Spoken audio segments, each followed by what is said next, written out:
Okay, hi everyone. Yesterday I posted a video on the lady that was assaulted by two women and a man. And because I like giving my people the accurate information, there's a new twist to the story. And that's why I enjoy my investigative journalism. Now, the story is this. That is the true story because the case is in court. The police is involved, so the true story is coming out. That's why they always say don't believe everything you see on the internet. Now it turns out that man is not married.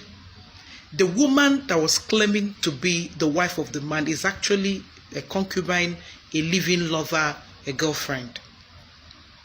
The man is 40. The one that's claiming to be the wife is 43.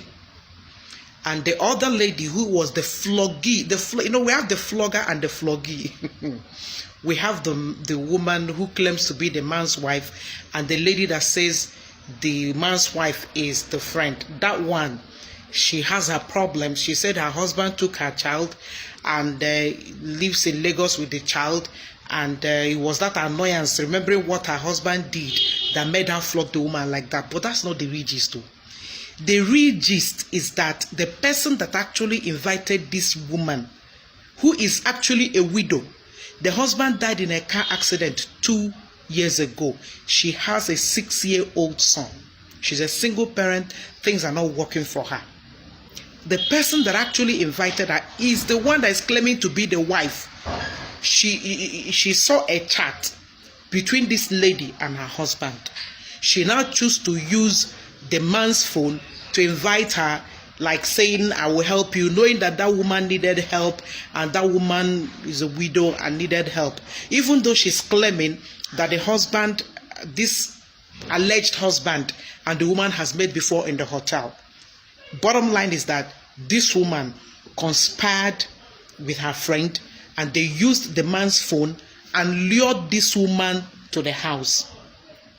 After seeing the chats between this woman and the husband, that's the widow and the husband. So she now used the man's phone. And the bottom line, that's why police believes that they brought the woman to extort her. That was why when they finished doing that thing, they now asked her for 60,000. If she doesn't bring it, they'll post the video. As I speak, everybody is denying posting the video. The case is already in court.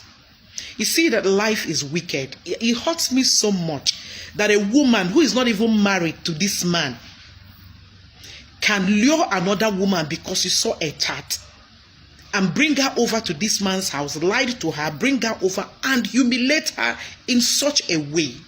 A man that is not your husband. And obviously that man is not even planning to be, because it's the man that is saying, I didn't marry you. I'm not your husband. We are not married. You see how wicked the world can be. You see why we all need to be very careful. Okay, now they have ended up in the police. There's no way they won't be jailed for assault, for battery, for humiliation, all manners of charges on their head now. And for what?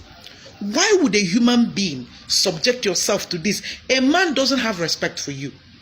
This man is not ready to marry you.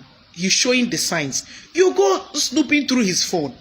Okay, let us hypothetically believe that this guy is even the husband. How many women are you supposed to be fighting? Because the man could have so many other women. And so how long are you going to spend the rest of your life fighting over a man who doesn't really have value for you? And the people you are fighting are your own fellow women. Women, it's time to rally around and protect yourselves.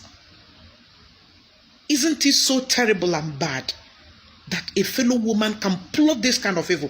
And the flogger, they became the flogger and the floggee. The flogger is the man's wife. The floggee is the one that stripped her naked. Now the floggee is now saying that she's very sorry for what she did, that she used the annoyance of waiting her ex-husband do her, can't do this woman this thing. And now this is how the man, the woman, the man's alleged wife or supposed wife will end up in jail.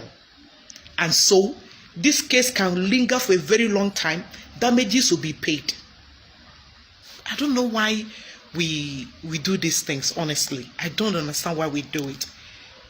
I will say it again, no, let us be careful. That's why the Bible says, be careful for nothing. The days are evil. 2 days ago now, a young girl went to visit a young man in Ibadan. Up till now, that girl, nobody knows where she is. They're looking for her. They've called the young boy. Before she left, she told her roommate, this is the guy's contact and everything. Till this moment I'm talking to you, they don't see the baby again.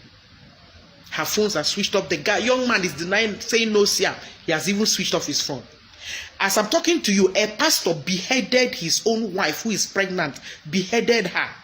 Because the woman discovered that he has a secret he's using, that his power is not of God. And she got angry and told him, if you don't stop, I will expose you. This man had the mind to cut off the wife's head and put her in a butter until people discovered a pastor.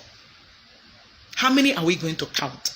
Is it the young man that killed himself the other day? Or as I speak to you now in Bayelsa, the man that killed his wife last year for cheating on him has been sentenced to death by hanging. The one that killed in Lagos has been sentenced to death. Why do we do this? At the end of the day, if it is not working, like I said, just carry your bag, waka. Because you can't, look, you end up dying on top. You end up destroying your own future. You end up breaking the heart of your parents, the heart of your family, the heart of everybody. Look, it's not worth it. When something is not working out, let it go. My mother bought them to say, "E donko nkodoge that happen." Well, I just thought I should tell you, set the stories, set the record straight. And as more gist is coming out, because the case is in court now, you can always trust that I will let you know. My name is CJ Mama, always saying, be not deceived, God is not mocked. Be careful, because the days are evil. I love you. Bye-bye.